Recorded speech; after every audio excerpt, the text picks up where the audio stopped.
Te žēl gan Našarādena kungu, gan Valaiņa kungu šīs ekonomikas debatas šodien ir mazliet otrā plānā vai drusku bezjēdzīgas, tāpēc, ka runāt par ekonomikas attīstību, investīciju piesaisti, Latgales ekonomisko zonu, uzņēmēju darbību Latgalē ir šodien ļoti nevietā, tāpēc, ka tas, kas ir noticis šodien naktī un no rīta, kad cilvēki ir pusotru stundu bijuši neziņā vispār, kas notiek, čatos cilvēki runā par to, ko vispār darīt, kā pasargāt savus bērnus vai Latviju drošībā.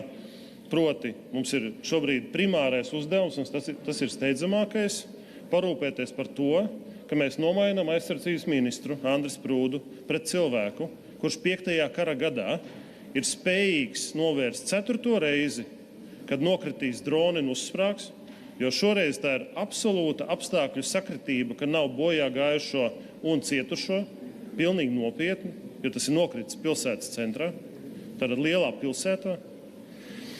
Un tikai tad mēs varēsim turpināt sarunu par to, kā mēs gribam piesaistīt mūsu reģioniem investīcijas un nodrošināt mūsu Latvijas bērniem un cilvēkiem drošu dzīvi Latvijas teritorijā.